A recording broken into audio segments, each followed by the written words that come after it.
Mirno!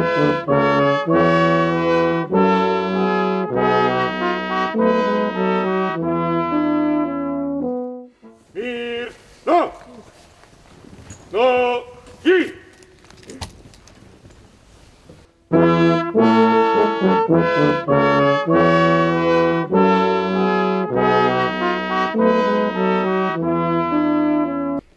Kot predsednik republike in kolikor mi ta položaj omogoča, tudi v imenu vseh naših ljudi, sem danes tu pri obeležju padlim borkam in borcem Pohorskega bataljona, ki so žrtvovali življenja za našo svobodo, položil venec.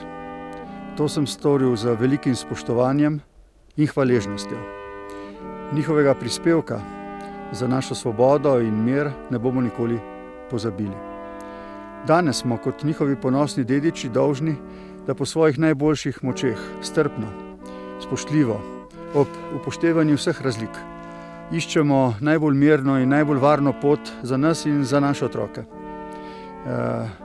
Čas nas ne preizkuša tako silovito in surovo, kot je Šarha in njegovo družino ter borke in borce v času druge svetovne vojne ali veterane v času osamosvojitvene vojne.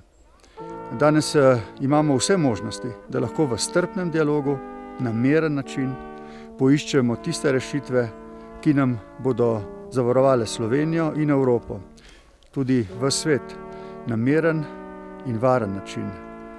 Tako, da bodo naši otroci uživali blaginjo in lahko razvili vse svoje talente.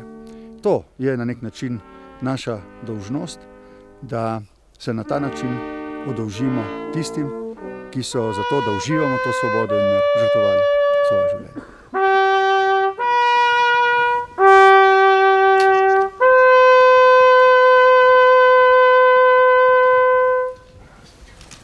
Mirno! Nogi! Na mest! Mor!